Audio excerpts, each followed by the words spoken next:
Merci, Monsieur le Président, Mesdames, Messieurs, chers collègues.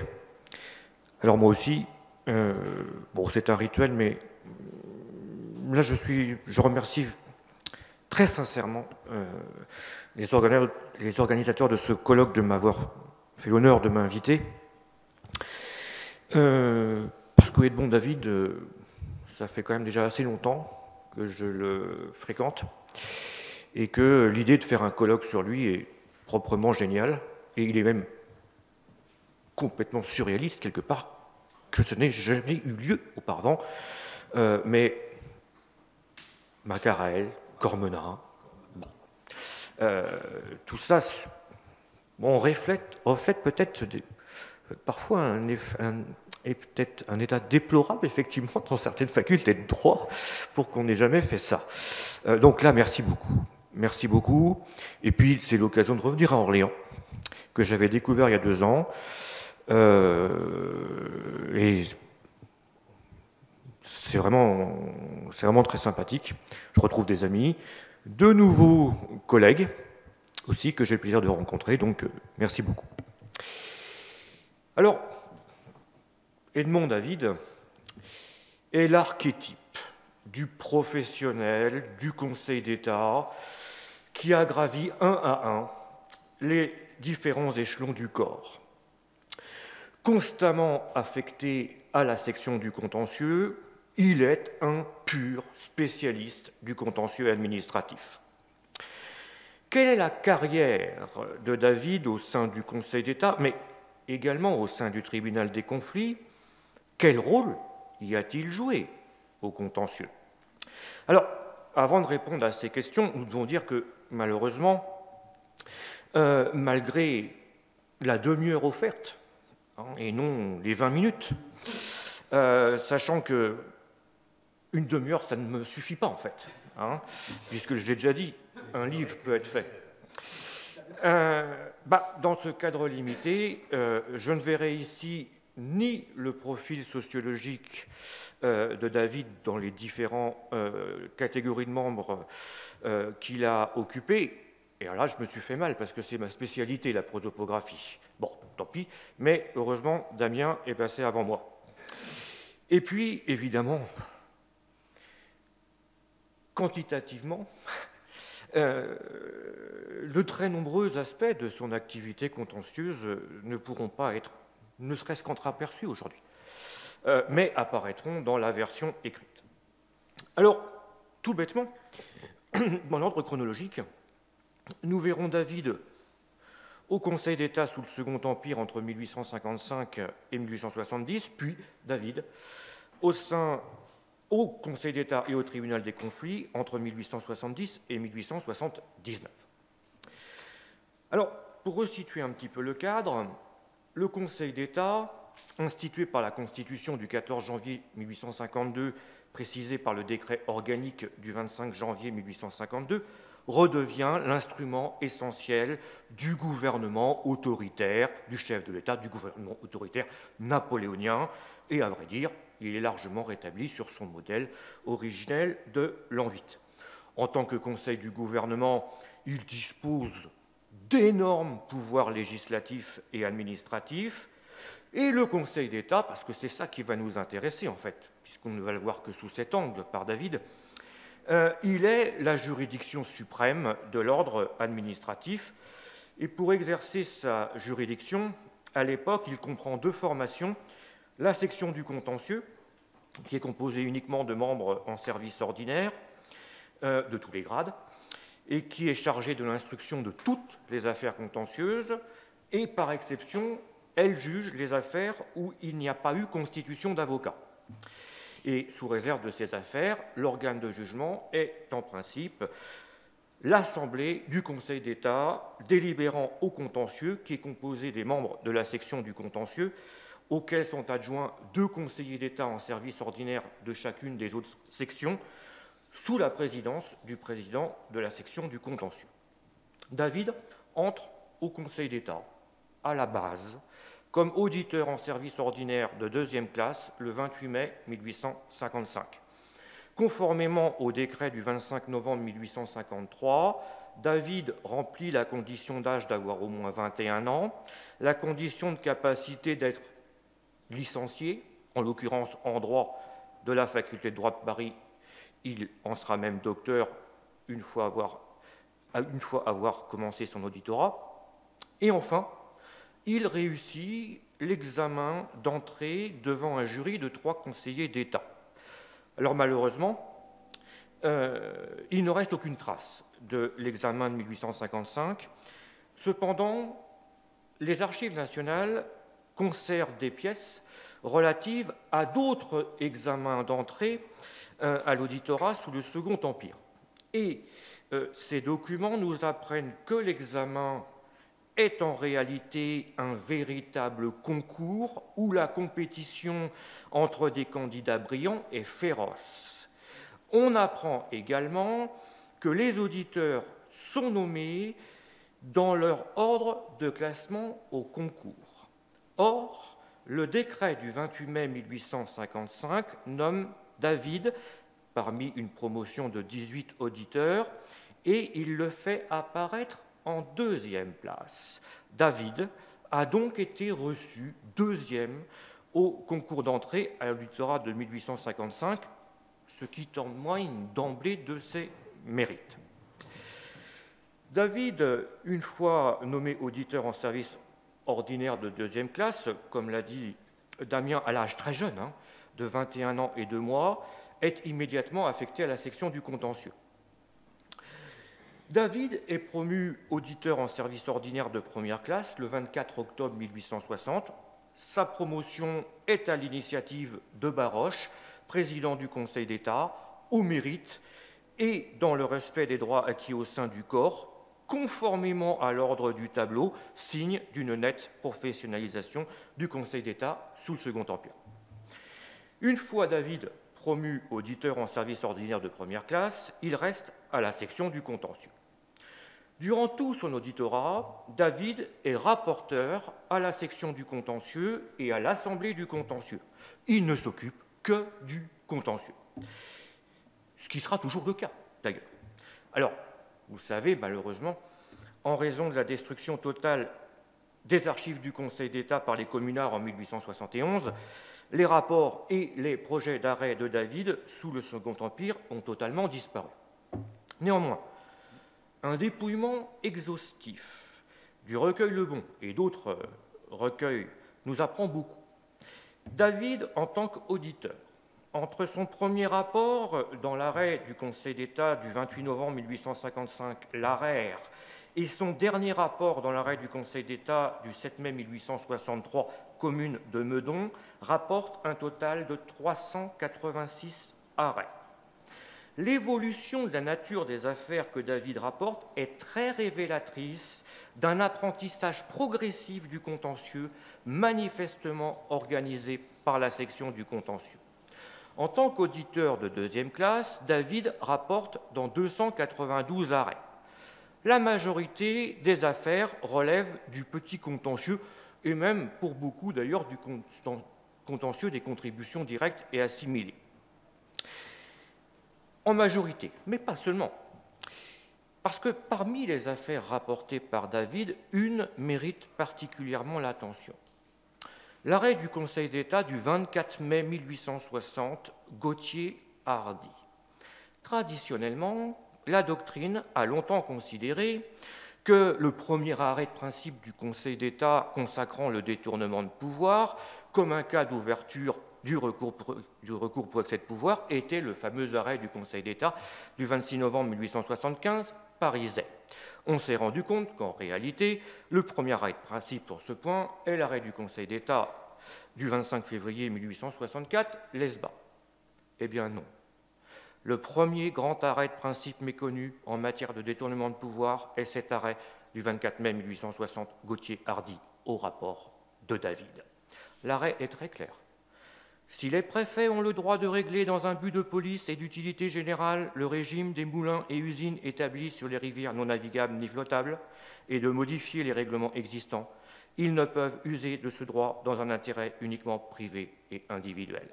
En l'espèce, l'arrêté du préfet portant règlement d'eau avait pour but un intérêt purement individuel d'une personne. Il est donc annulé pour excès de pouvoir. Des questions se posent. Pourquoi le rapport d'une affaire d'une telle importance a-t-il été confié à David, alors jeune auditeur de 26 ans? Quel rôle a joué David dans l'élaboration de ce grand arrêt de principe? Je n'en sais rien. Mais ça témoigne sans doute de quelque chose. Ensuite, en tant qu'auditeur de première classe, David rapporte dans 94 arrêts. Il continue à rapporter dans les affaires relevant du petit contentieux, mais son activité se diversifie davantage. Plus largement, David rapporte désormais dans des affaires importantes, voire même très importantes. Nous pouvons citer par exemple un arrêt très important, même si méconnu aujourd'hui, du Conseil d'État du 17 juillet 1862, Caisse, d'où la boulangerie. Nous n'entrerons pas dans les détails de l'affaire, mais cet arrêt, vidant un conflit négatif, est considéré par les commentateurs des recueils de l'époque comme un arrêt de principe très important en matière d'actes administratifs faisant obstacle ou non à l'intervention du juge judiciaire. Alors même que David est encore auditeur en service ordinaire de première classe, intervient le décret du 30 décembre 1862 sur les conseils de préfecture. En particulier, ce décret institue au sein de chaque conseil de préfecture un commissaire du gouvernement chargé de conclure dans toutes les affaires contentieuses. La fonction de commissaire du gouvernement est remplie en principe par le secrétaire général de la préfecture, mais il est prévu que la fonction peut également être attribuée à des auditeurs au Conseil d'État attachés à une préfecture. Dès lors, le préfet de la Seine, le baron Haussmann, s'empresse de demander au ministre de l'Intérieur que David soit nommé à la préfecture de la Seine. Avec l'autorisation du ministre présidant le Conseil d'État et sur la proposition du ministre de l'Intérieur, David est nommé attaché à la préfecture de la Seine et commissaire du gouvernement auprès du Conseil de préfecture de la Seine le 14 mars 1863. Alors, détail important, il y aurait beaucoup de choses à dire sur cette période. En vertu du décret précité du 25 novembre 1853, je cite, « Les auditeurs placés auprès des préfets seront considérés comme étant en mission et continueront donc d'appartenir au service ordinaire du Conseil d'État. » Donc, contrairement à ce qui est très souvent écrit, David, bien qu'attaché à la préfecture de la Seine, n'est pas sorti du Conseil d'État et conserve son rang sur le tableau et ses droits à l'ancienneté, ce qui est très important pour la suite de sa carrière. David quitte la préfecture de la Seine, promu maître des requêtes en service ordinaire de 2e classe, le 31 décembre 1865, à l'âge jeune de 31 ans et 9 mois.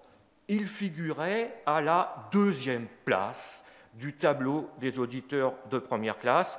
Sa promotion doit donc tout autant à son mérite qu'au respect des droits à l'ancienneté, nouveau signe de la professionnalisation du Conseil d'État sous le Second Empire, et d'ailleurs celui qui était premier devant lui sera rapidement promu maître des requêtes. David est à nouveau affecté à la section du contentieux, il demeure rapporteur à la section du contentieux et à l'Assemblée du contentieux jusqu'à la chute du Second Empire. David, en tant que maître des requêtes, entre son premier rapport dans l'arrêt du Conseil d'État du 21 mars 1866, chemin de fer du Nord, et son dernier rapport dans l'arrêt du Conseil d'État du 9 août 1870, campagne, rapporte un total de 113 arrêts. Désormais, dans la logique de son rang au sein du Conseil d'État et de sa grande expérience du contentieux, David rapporte essentiellement dans des affaires importantes et très importantes, dans les matières les plus variées, mais avec néanmoins une spécialité, à savoir les travaux publics, avec 40 rapports, soit 35% des affaires qu'il rapporte. Cela explique sans doute pourquoi le ministre des Travaux publics demande au ministre président du Conseil d'État, le 20 octobre 1868, de bien vouloir accepter que David assure avec Aucoq les conférences sur le droit administratif à l'école des Ponts et Chaussées. David est alors autorisé à assurer le premier semestre des conférences durant les années 1868-1869 et 1869-1870. Que David jeune maître des requêtes de 34 ans, soit chargé de ces fameuses conférences révèle qu'il est déjà considéré comme un des meilleurs spécialistes du droit administratif de son époque. Paradoxalement, ce n'est pas tant en matière de travaux publics, mais plutôt en matière de recours pour excès de pouvoir que David rapporte dans les affaires les plus importantes qui lui sont confiées. Faute de temps, nous n'évoquerons ici qu'une seule affaire, un énorme arrêt de principe. David est le rapporteur du fameux arrêt du Conseil d'État du 9 mai 1867, duc d'Aumale, qui précise que les actes du gouvernement sont des actes politiques qui ne sont pas de nature, très important, à être déférés au Conseil d'État pour excès de pouvoir. Ce n'est pas par hasard si cette affaire est confiée à David, qui connaît parfaitement la jurisprudence du Conseil d'État impérial en matière d'actes de gouvernement. Il est même très singulier que David soit à la fois le rapporteur de l'arrêt duc d'Aumale, qu'il a sans doute rédigé, quand on sait qu'il sera le commissaire du gouvernement dans l'arrêt Prince Napoléon, comme nous le verrons très rapidement plus loin. Alors, la carrière de David aurait pu s'arrêter de manière prématurée à cause de la chute du Second Empire. Au contraire, elle va connaître un nouvel élan. Le 4 septembre 1870 est formé un gouvernement de la défense nationale, gouvernement provisoire républicain, qui le jour même prononce la déchéance de l'Empire et proclame la République. Dans ce contexte, le 15 septembre 1870, tous les membres du Conseil d'État impérial sont suspendus et le Conseil d'État impérial est implicitement dissous dans la mesure où il est remplacé par une commission provisoire. Cette commission est en réalité un petit Conseil d'État chargé de l'examen des affaires administratives et contentieuses qui étaient précédemment attribuées au Conseil d'État du Second Empire. Ainsi, la commission provisoire conserve la même fonction juridictionnelle que l'ancien Conseil d'État, avec les deux mêmes organes chargés du contentieux, la section du contentieux et l'Assemblée du contentieux. Cette commission, en fait, si c'est un petit Conseil d'État, c'est parce qu'elle est composée d'un petit nombre de conseillers d'État, maîtres des requêtes et auditeurs en service ordinaire, sous la présidence d'un conseiller d'État. Les membres de la commission sont nommés le 19 septembre 1870. David est maintenu maître des requêtes en service ordinaire, d'ailleurs avec seulement 4 autres de ses collègues de l'ancien Conseil d'État impérial.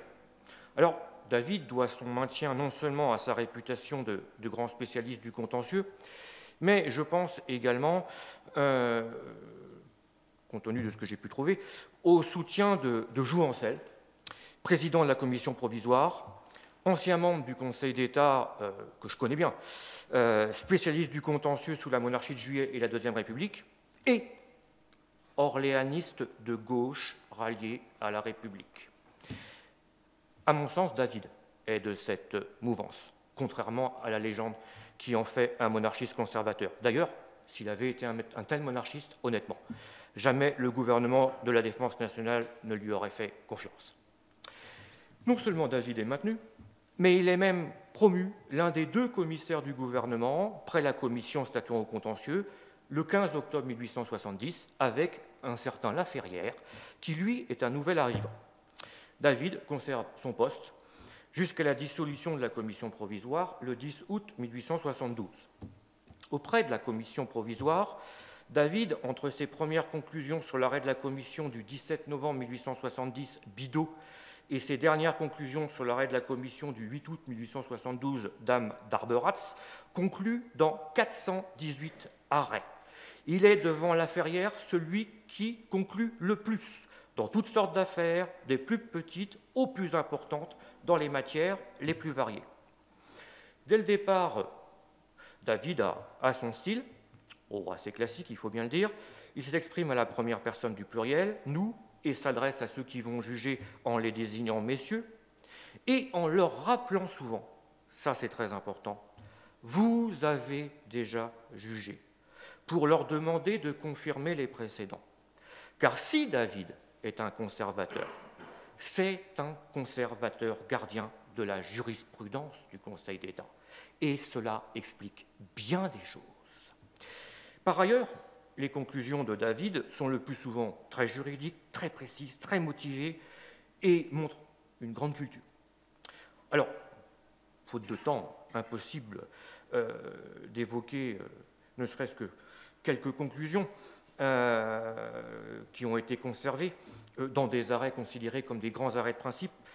J'évoquerai juste, parce que c'est intéressant par ailleurs,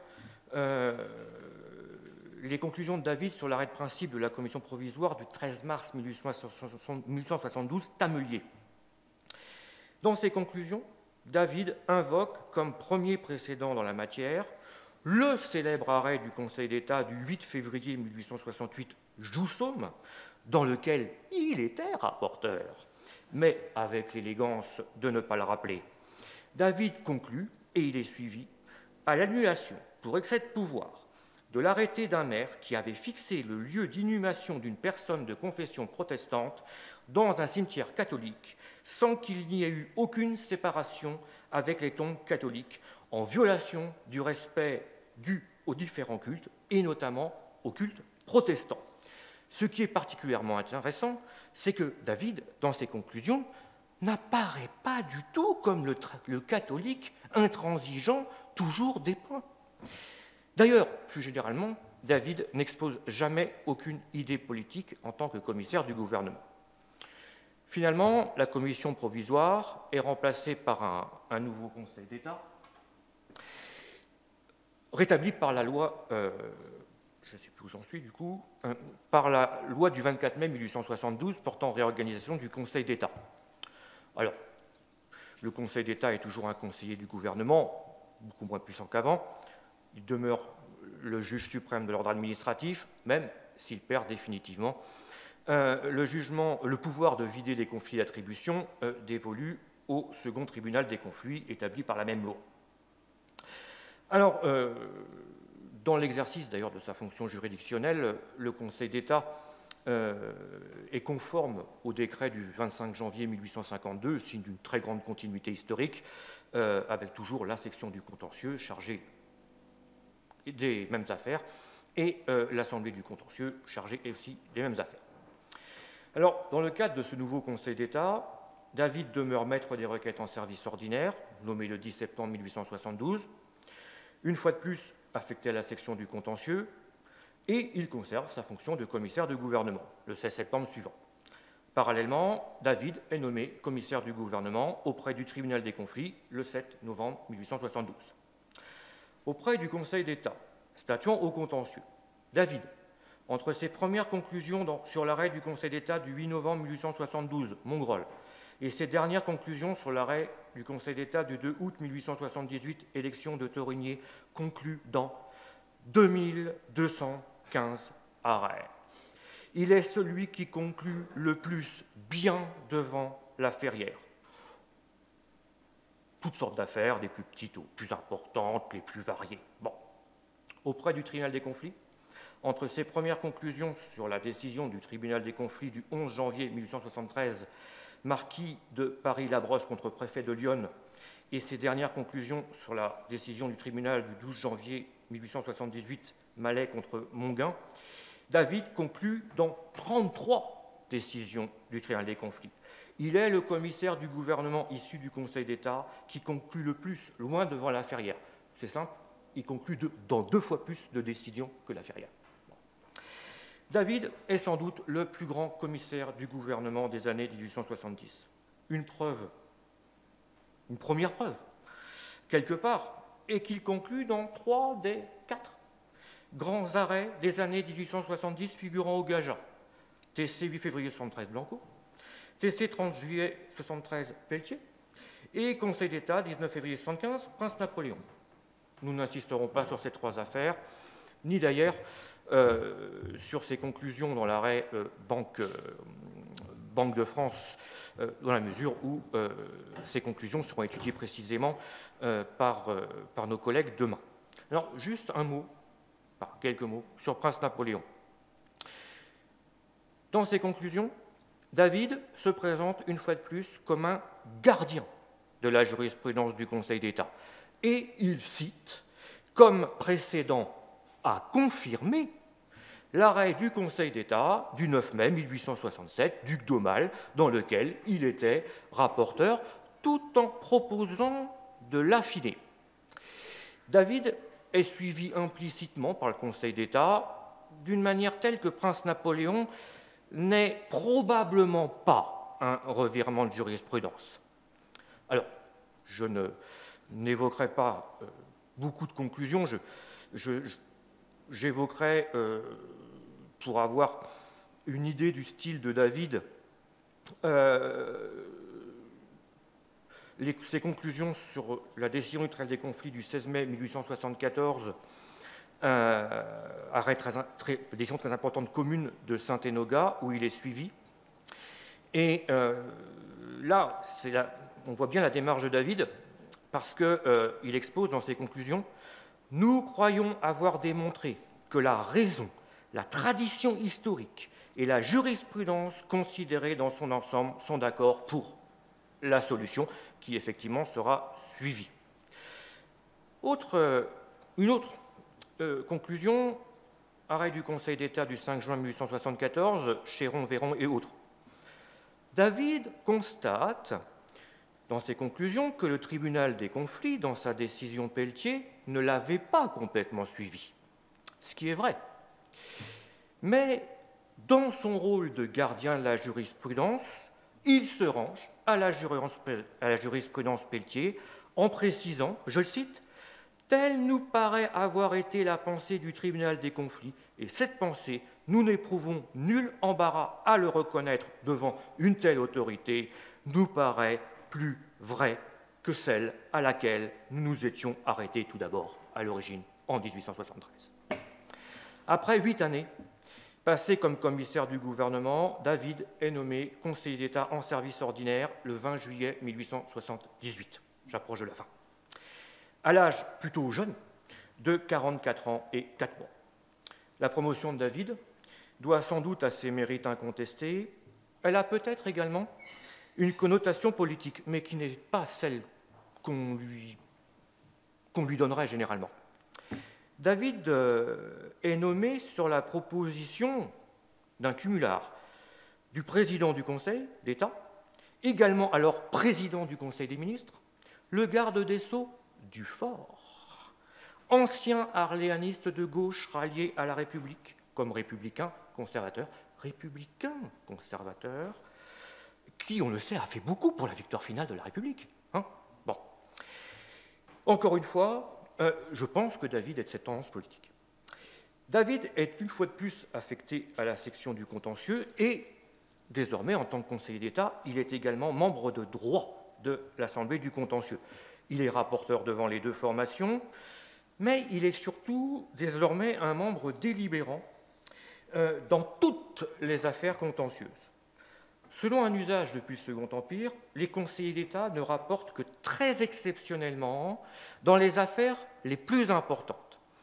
Dans cette logique, David est rapporteur dans une seule affaire qui lui a clairement été spécialement confiée, le fameux arrêt du Conseil d'État du 23 mai 1879, évêque de Fréjus et Toulon. Dans cette affaire, l'évêque de Fréjus et Toulon avait formé un recours pour excès de pouvoir devant le Conseil d'État contre un arrêté du maire de Toulon qui avait interdit les processions sur la voie publique de cette ville, recours qui est rejeté par le Conseil d'État. L'arrêt provoque immédiatement un tollé dans la presse de droite monarchiste. L'univers critique le Conseil d'État qui, je cite, méconnaît le droit des catholiques. Il paraît alors difficile, si David est l'auteur de cet arrêt, de soutenir, comme on le fait habituellement, que David est au Conseil d'État un ardent défenseur des catholiques. Quoi qu'il en soit, dans le cadre d'une vaste épuration du Conseil d'État orchestrée par les Républicains, David est remplacé et admis à faire valoir ses droits à la retraite le 14 juillet 1879. Le procédé est totalement illégal.